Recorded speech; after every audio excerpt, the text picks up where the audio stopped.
Assalamualaikum warahmatullahi wabarakatuh. Anak, kita lanjutkan materi kita ya, yang sistem gerak pada manusia. Yang pertama, Pak Didik sudah menjelaskan mengenai tulang. Yang sekarang kita menginjak pada materi tentang sendi. Sendi atau persendian yaitu hubungan antar tulang. 3 jenis sendi pada tubuh manusia dan masing-masing fungsinya. Yang pertama, sinartrosis atau sendi mati. Sendi mati atau sendi fibrosa menghubungkan 2 tulang atau lebih yang tidak menimbulkan pergerakan. Contoh dari sendi mati atau sinartrosis yaitu sendi antar tulang tengkorak yang disebut dengan sutura serta komfosis, penghubung gigi dan tengkorak. Ini betapa hebatnya Tuhan menciptakan. Seandainya sendi yang ada di tengkorak kita itu bisa digerakkan, maka hancurlah otak yang ada di dalam. Selanjutnya adalah sendi kaku atau yang dikenal dengan amfiartrosis. Sendi ini memungkinkan pergerakan walau sifatnya terbatas. Sendi kaku salah satunya terdapat pada ruas tulang belakang serta simfisis pubis pada pinggul. Nah, ruas tulang belakang pergerakannya sangat terbatas, tak bisa untuk berputar sampai 180 derajat, ini nggak bisa. Jadi ruas tulang belakang pada tubuh kita ini gerakannya terbatas. Selanjutnya, diartrosis atau sendi gerak. Sendi ini dapat digerakkan dengan bebas dan leluasa. Sendi gerak disebut pula dengan sendi sinovial. Sendi gerak ini memiliki cairan yang disebut cairan sinovial. Dengan bantuan cairan ini sebagai pelumas, maka sendi dapat digerakkan.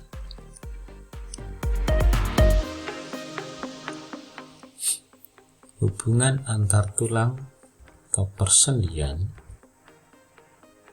Pada sistem gerak kita terdapat beberapa tipe sendi gerak, yaitu 1. Sendi peluru.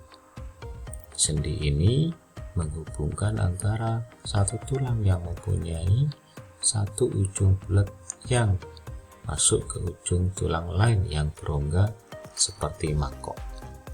Sendi ini dapat membentuk gerakan paling bebas di antara sendi-sendi lain. Contoh sendi peluru adalah sendi antara tulang pinggul dengan tulang paha, antara tulang lengan atas dengan tulang belikat. Dengan adanya sendi ini memungkinkan tulang-tulang tersebut dapat diayunkan ke arah manapun. Nah, ini anak-anak gambarnya. Ini adalah sendi peluru ya. Ini juga sendi peluru. Pada apa ini? Tulang panggul. Ini adalah tulang paha. Yang ini ada pada tulang belikat ya. Nah, ini adalah tulang lengan atas. Selanjutnya adalah sendi engsel. Sendi Tipe sendi ini mempunyai gerakan satu arah. Ada yang ke depan dan ada yang ke belakang, seperti engsel pintu. Contoh sendi engsel yaitu sendi-sendi pada siku, lutut, dan jari. Sendi ini memiliki ruang gerak yang lebih sempit dibandingkan sendi peluru. Seperti apa anak-anak? Kita lihat. Nah, ini pada sikut, juga pada lutut. Selanjutnya adalah sendi putar. Tipe persendian ini memiliki prinsip kerja ujung tulang satu yang berfungsi sebagai poros dan ujung tulang yang lain berbentuk cincin yang dapat berputar pada poros tersebut. Contohnya adalah persendian antara tulang tengkorak dengan tulang leher. Sendi tersebut memungkinkan kepala kita dapat memutar, mengangguk, serta menggeleng. Nah, ini anak-anak. Di sini letaknya sendi putar. Selanjutnya adalah sendi pelana. Sendi yang memungkinkan beberapa gerakan rotasi namun tidak ke segala arah. Ini contohnya adalah hubungan tulang telapak tangan dan jari tangan, terutama ibu jari. Yang kelima, sendi geser. Sendi ini memungkinkan gerakan antara tulang yang satu menggeser yang lain. Contohnya adalah sendi pada ruas tulang belakang. Ini contohnya sendi pelana, dan itu yang bawah adalah sendi geser. Ini anak-anak mengenai sendi yang ada di dalam tubuh kita. Kita lanjutkan, yaitu pada otot.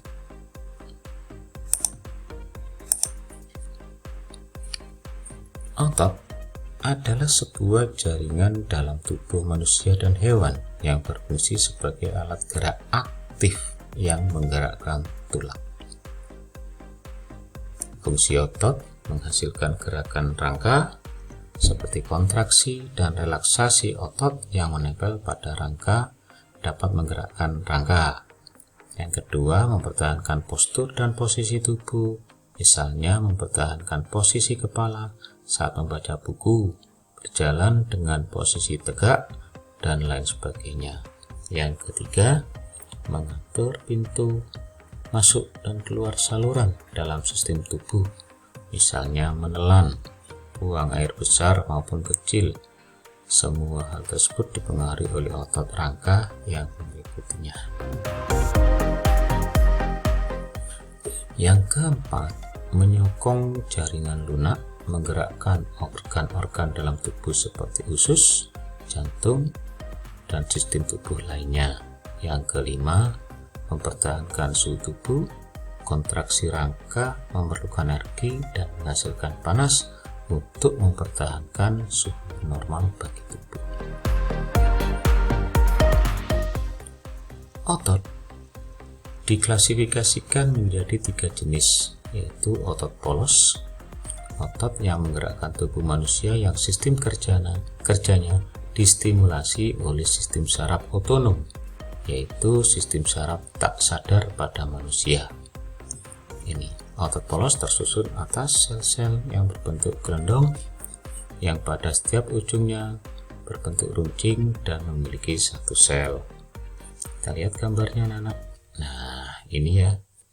Ini adalah struktur dari otot polos.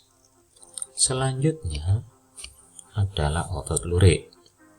Otot lurik atau yang dikenal dengan otot rangka ini melekat pada rangka manusia dan memiliki bagian sisi gelap dan terang yang melintang berselang-seling sehingga berbentuk lurik.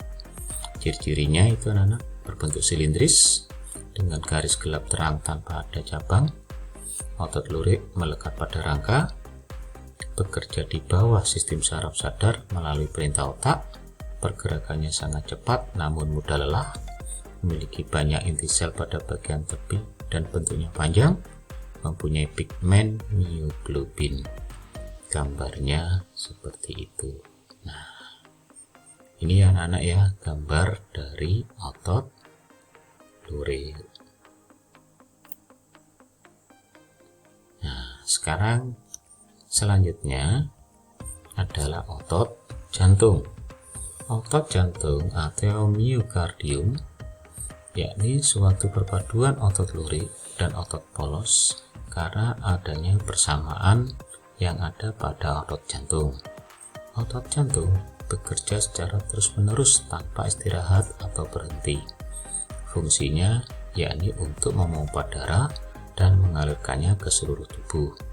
Otot jantung bekerja di bawah kesadaran manusia karena dikelola oleh saraf simpatik dan parasimpatik.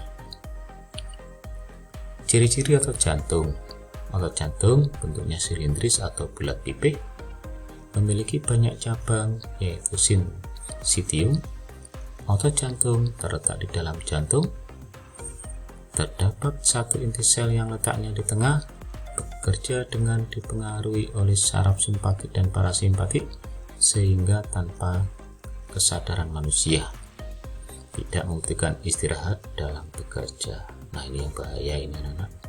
Kalau sampai jantung kita istirahat, kita sudah pindah alam alias meninggal. Kita lihat gambarnya anak-anak ya. Ini seperti ini gambar dari otot jantung. Mari kita hidup pola hidup yang sehat, terutama menjaga jantung kita untuk terus sehat. Saya kira itu anak-anak. Demikian pembelajaran hari ini. Semoga kalian lebih mudah memahami dan mengerti. Assalamualaikum warahmatullahi wabarakatuh.